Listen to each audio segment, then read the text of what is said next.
Hello, I think I'm live. Boys and girls, this one is going to be a little bit tough. I'm going to wait for this crazy YouTube app to start up and start blasting the sound through my speakers. There it is. There it is. God, I wish they'd let you shut the sound off when you're waiting for a stream. Anyway, let's see what was happening yesterday. In the land of the polar Finlander, Minnesota, we're having heat indexes in the hundreds.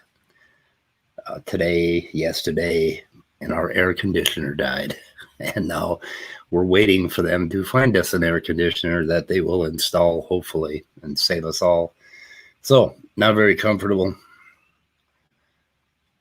I'm hoping all this is working. Let's see. So, on the last weather report, I put a challenge to Don Maddox, Beta Wolf Boy, Mr. Cajones, asking him to step up and tell me how he justifies saying that the free will, free not thing found for a brain scan that was apparently blank, and his minions are applauding him for his great find, that they've disproved materialism, and he has not stepped up yet.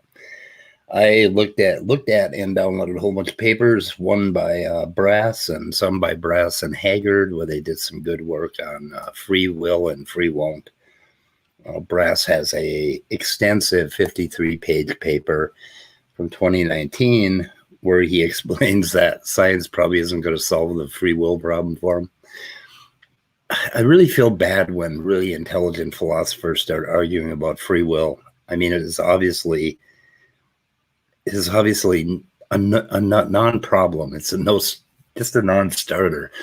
I don't get it. Someday I will talk a little more about free will. Maybe if John gets back to me, we can delve into some of these Libet's experiments from the 80s and what kind of set this whole thing in motion. Hold on a second here.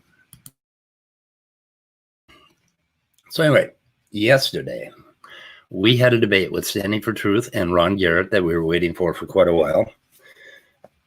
And it was supposed to be on biblical creation. Is biblical creation a science? And of course, Standing came on. Well, anyway, listen to this. This may make some sense for us. It's really fast, but my initial impression was, so you started off with the title of the debate was incorrect initially, and then it was fixed to be the title that had been already agreed on is biblical creationism scientific?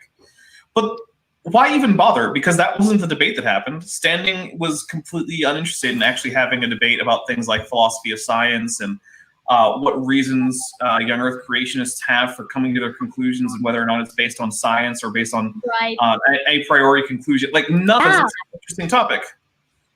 Yeah, fair points all around. I felt the same way while I was watching. I was kind of like, all right, this is going to go one of two ways. This is going to go the way Ron wants it to go, which is a discussion of the philosophy of science, or the way Standing is going to want it to go, which is his general spiel. And Standing is quite good at directing the conversation, kind of, right? Like There you go. that was sort of the crux of the debate. It was supposed to be one thing, and it ended up just being Standing for Truth. Anyway, this is Erika's after show. I did not get a notice about this until 5 o'clock this morning. I have no idea why. Excuse me just a second. Anyway, Erika's after show, and let's see.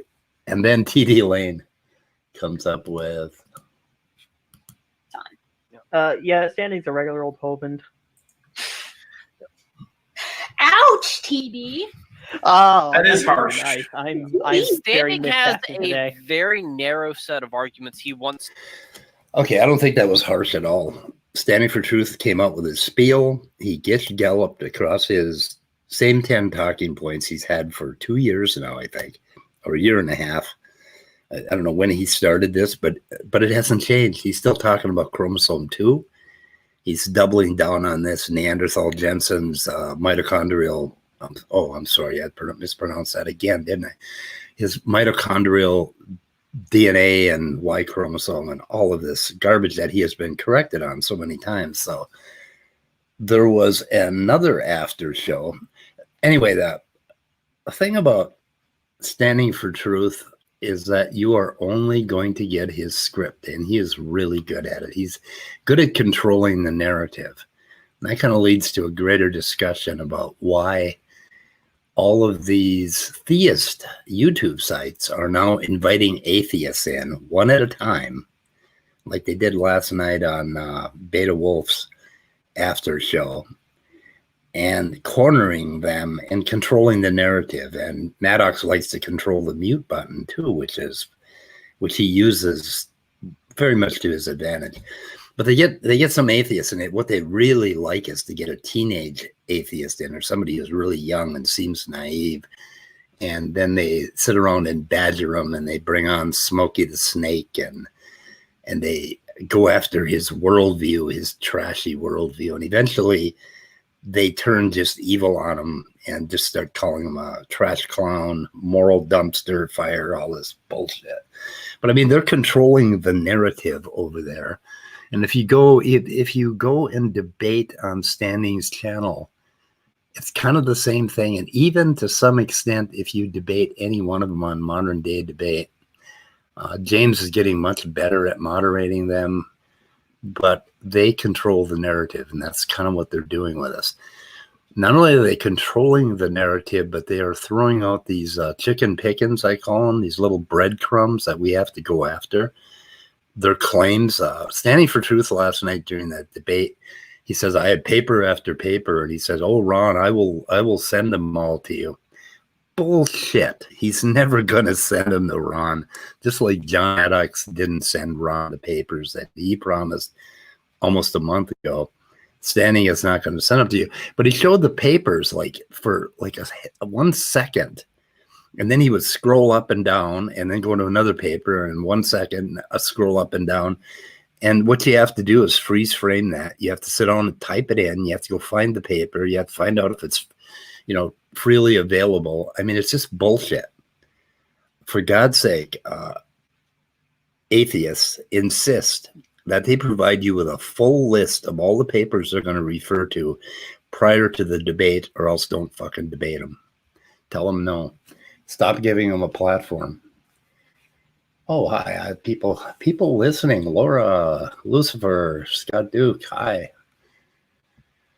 Anyway, I think this controlling the narrative, and the other thing is, I think the reason that we have so much less content than them is that it takes us 10 hours for a subject. Like I spent a good 10 hours on this Brass and Haggard thing on free will, just making sure that I know what the hell I'm talking about. Updating my knowledge, reading the papers, gathering the papers, searching to find out if there's anything new under the sun about free will. And they do not require that. They can just flash their paper, make their claim, sound confident as hell, and then we got a problem. We got some garbage that we have to take out. Some public garbage that they have aired. And this is taking a lot of work, and I think we need some help in this community. I mean, we need people working on this content, more than one, because it's taken some work. So, and then let's see, we had the after show with John Maddox. Now, I warned Immutable not to go over there. We had a little discussion about it. It's like, oh, let's all three show up on John's show, and Leo and John and I, and Leo opted out and I opted out. I was tired, and I'm not going to do it. I'm not going to submit myself to his mute button and Smokey the Snake. I warned him not to go over there, but he insisted, something would be accomplished. And he made a couple of good points, and they were ignored. And then he was ambushed by Smokey and John Maddox about apologizing for a joke we made on Saturday Night at the Atheist. I noticed something about John's demeanor, which was not only his shaved head, but his whole attitude, his and his chuckling in the background, he always chuckles, and he's got this smirk on his face the whole time somebody else is talking. I mean, the guy looks like somebody you just want to slap upside the head, like a seventh grader, just, I don't know, seventh grader with a bone. And part of it was him shaving his head and going after Godless Engineer. And I brought that to his attention in a weather report. And of course, they were very offended by that. What the hell is he saying? No.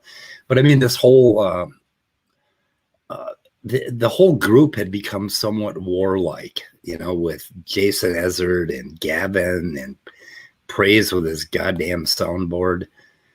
And them slapping each other on the back and talking about brothers and going after the atheist heathens and going after evolution. So I made a comment about it, and we went on Saturday night at the Atheist, and and I think the whole look came out of John's tiny little Cajone juice-based brain, and sort of added up to his overinflated image about his success on this platform as a scientist. And I made a comment, and then on Saturday night at the Atheist, we kind of fuck them up when they come back at us, right? We'll just come back at them. And in the middle of that, Immutable very, very quietly called John and, suggested that John's new look was Nazi-like. And, well, I don't know. We call him like we see him. But it was just a joke. We didn't call John a Nazi. I mean, we have been called so much worse by these guys. They have just been doubling down on me, cancerous old whatever. I'm the meth head, meth juice head, meth pudding head, whatever. I mean, to be fair, we're giving it back to them in kind.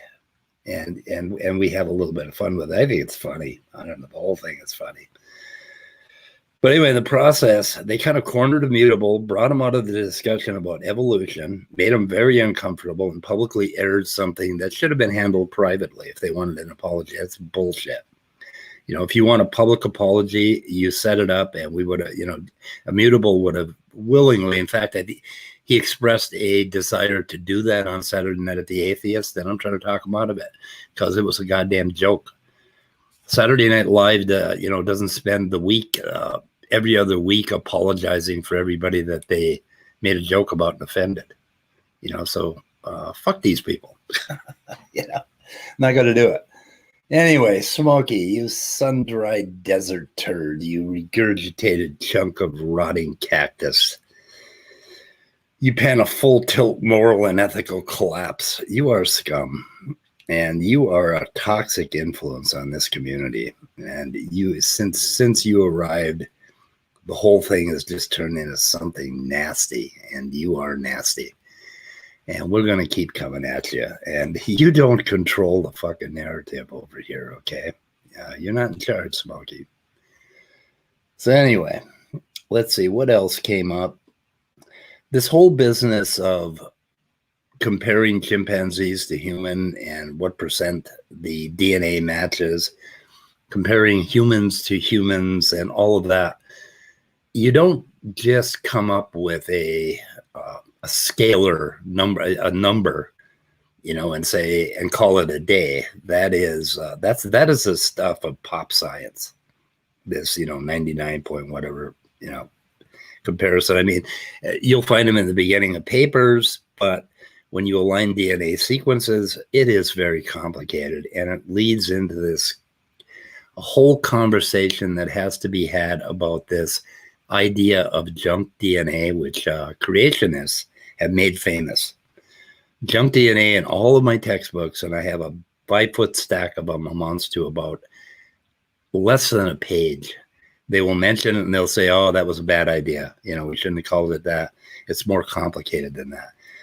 But it's not because we have abandoned the idea that some of that DNA does not matter as to what is coded in it, as to what the nucleotides are. That's not the issue. The issue is that there are little islands here and there of important nucleotides buried in the midst of long stretches of transposons, viruses, repeats, tandem repeats, all kinds of stuff. Also buried in the middle of protein coding regions that don't matter enough or as much as some other protein coding regions. So we almost have to draw it out and quit, because, for a layman, I imagine it is getting very confusing, this whole DNA landscape. And maybe we can get together with Molecular Alchemy and Immutable and Walker and Leo and lay this out and try to talk about this whole issue of what parts of the DNA are important and what isn't. So I would like to have that conversation, and let's see what else is going on. God, this heat we have in Minnesota is not the desert dry heat, man. This is like a 12-day-old wet towel stuck to your skin. It just clings to you. We are dying. I don't know what else we got. Let's see. Looking at we're looking at a bunch of stuff. Mitochondrial DNA. We're looking further and further into retrotransposons. Oh, another talking point for Standing for Truth is retrotransposons, which is his big thing. They have found, I think, something like 0.03% of them are functional. I mean, they found a few, and the creationists are claiming, oh no, God planned the whole thing. Well, that just isn't possible. And we had a conversation with these people, and we thought we kind of straightened that out, that there are massive long stretches of these repeats that do not have function. And there is no trajectory toward 100% functionality. He throws out the ENCODE project. I reached out to the ENCODE project. They no longer use the word functional. What they got was they got hits. They got basically some biochemical activity on 80% of the genome across a number of different cell types. And this was important for medicine because when you have all that garbage laying around in your cell, every now and then it can throw a wrench into the gears of your body, and you got a full-blown cancer or something worse. And that's why they're looking at all of the interactions with this so-called non-functional DNA. This is going to require diagrams, and I really would like to explain it in a lay way to everybody so that we quit falling for this bullshit that there's some dichotomy between junk DNA and functional DNA. There are so many gray areas in between. It's just amazing. What else? If they don't fix my air conditioner, I'm moving to the North Pole. Fuck it. Let's see. Okay, we got some chats that I could go over. I guess I don't have to rush out of here. Normally at this time, I feel like I bored you enough, babbled enough. So, and of course, I'm on the wrong screen. Why am I on the wrong screen? Let me get the right screen, guys. Just want to see what's going on in chat. I should probably post the links to this so somebody can come in. Let's see. Erika is too nice. I mean, yeah, Standing just... TD Lane's comment about Standing being Kent Hovind. That's why I have the picture of the icon I do on this video. He is, I spotted this when I first run into him. He is the Hovind of the future. And he is going to be like Hovind 2.0. He's a sharper, more polished version. And he is building and building. And we're going to have to deal with this son of a bitch at some point.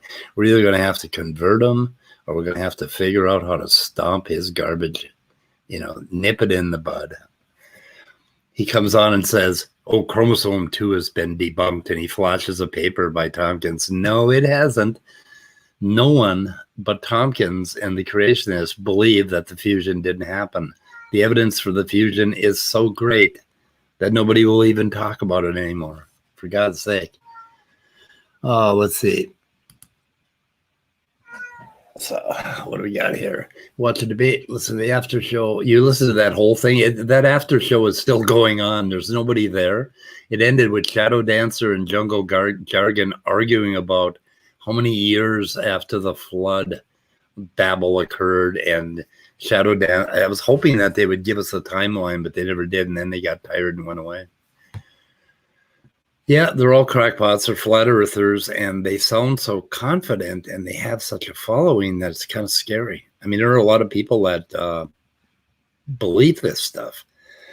I think they did a survey, and there's like 15% at the bottom that are pushing this, and they're influencing the middle, and they're trying to create this whole. They're trying to make a fundamentalist change in U.S. politics and in our Constitution, I think. And then at the top, of course, we have, the liberal pushback, and the percentages are about the same. There's about 15% at the top. And in the middle is where the battleground is. And that middle can be lost, to that side. So some of this stuff this is serious shit. They're talking about changing the Constitution, really, so that we have prayer in schools and all this bullshit. So, let's see. Hi, Lucifer. Hi, Scott. What have we got? Okay, Lori is. Yeah, and I don't know. Are they lying, Lori, or are they? Do they really believe this shit at some level? I think it's like James Tour and Fuzz Rana and the other scientists that you listen to, they'll talk for like 15 or 20 minutes about their belief, and they let on that they were raised in fundamentalist homes, and some of them claim to be atheists, but I don't believe them. So they have that underlying belief, and it colors what they think and how they look at whatever it is that they learn. And I think it stops them from really looking for a mechanism. The whole dialogue is about us. They really want us to stop looking into evolution and abiogenesis. And they've said that out loud in a number of different ways. Maddox and Jason Ezard have said over and over again on different streams that we'd be like 40 years ahead if we hadn't spent all this money thinking about evolution. And then we got Anthony Pudding Brain Maurice talking about, abiogenesis, control, his whole spiel. But I mean, they want us to stop looking. And I think that they aren't really lying. It's just that they have looked at the material and they found for God, and they stopped looking into mechanism. And what the debate should have been about last night was, is creationism scientific? Is this pulling a worldview? Is that a scientific approach? If I'm a scientist and I'm studying I'm studying a plant leaf, and I have the belief that the entire universe was created last Thursday, just so, then I am not going to look at how that leaf bud formed, because last Thursday it was produced and created fully formed. So I don't need to look into the mechanism of how a leaf bud grows out of a little tiny nugget on a branch and turns into unfolds into a leaf. So I could stop my research right there and just look at the leaf for what it is today and just study the leaf. Now that is not how science works. We make inferences about what happened in the past, and where we can, we look at the present and the future, and it experiments to illuminate that past and figure out how things form, so that the next time a leaf buds and forms, we will know what's going on, right? That's how you do it. But if you stop it with a worldview, if you believe that God backed up a big dump truck and dumped multicellular animals into the ocean at some point in the past, maybe 700 million years ago, and you don't look any further, you don't try to understand how eukaryotes may be related to archaea and prokaryotes, you're going to miss a whole lot of intricate details about how things happen in chemistry and in physics and in biology. And that is why creationism and all this bullshit is nothing more than religious preaching. It has nothing to do with science at all. So I think I have some new comments and I'm not keeping up. Yeah. Fuzz is kind of Fuzzrana. I was listening to. I think we're going to go over one of his debates. We keep promising, but God, we have so much work to do. It's hard. Anyway, we hope to go over Fuzzrana and Beta Wolf, the interview he did with him, because Fuzzrana kind of made some admissions, but then him and James Tour, they always defer to this. I am not compelled by the chemistry and by the science and all that stuff. The reason I believe in evolution is not because of fossils well, there's a whole lot of things. I mean, there's a whole body of information done by experts that come from many different fields. But the real reason I believe in it is because I know enough about the chemistry, the molecular biology, what happens in embryogenesis that I am compelled, There's enough information that I am compelled. Yeah, Fuzz is not trying to trigger people. And that's kind of why Sal Cordova lets it seen. And that's why you'll find that some people who are like Sal Cordova, Fuzzrana, all of those guys, they're at Sanford, they're all interested in the actual, more of a dialogue, I think, rather than this bullshit we're getting from the Standing for Truth Brain Trust. So anyway, I think I'll just let this go. Challenge again to Beta Cojones. I think I'm going to call them Beta Cojones. John Maddox, come on, pony up. Show me in the paper where it says that we had brain death when somebody decided not to push a button. I guess that's kind of what he said. I'm looking over an 8-hour clip. I've linked it in the show. It was an after show on Nicholas's channel. Nicholas Whitmire, Proclaimer of the Messiah, did an after show. Let's see, it was the Matthew Steele versus Smokey and Beta Wolf. They did an 8-hour stream, and I think that was the point where he first brought up this idea that they disprove materialism with brain scans. And I would like to discuss that with John on my channel. And I won't mute you, John. Well, no, I might mute you. I guess if you start interrupting, I guess muting is deserved, but at least, have a dialogue, via text or video or whatever, and tell me how you support that claim. Because you made a claim. Strong claim, dumb claim, too simple claim, but you made one. So, yeah, you got to kind of keep the belief out of it. I don't know. But the thing is, like I told Smokey in a chat yesterday, he is a naturalist. We all are. Every time we take a drink of water, a bite of food, sit on a chair, turn on the TV, we are engaging in a belief in naturalism that is very strong. It's how we live our lives. So we kind of have this belief that the universe is unfolding in some rational way, and that makes science possible. And that's methodological naturalism, where we'll look at how things work and try to infer how things worked in the past so that the present came to be. And it's a kind of a complicated and sort of confusing philosophical discussion, this business of how we look to the past and we try to do so without a belief about what we're going to find, yet we are looking for natural mechanisms. And God, that is really pissing Smokey and Standing and the whole bunch off.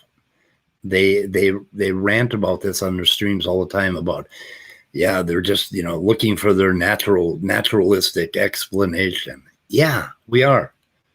What harm could come from looking at how something might have happened, how something might have worked? So I don't know.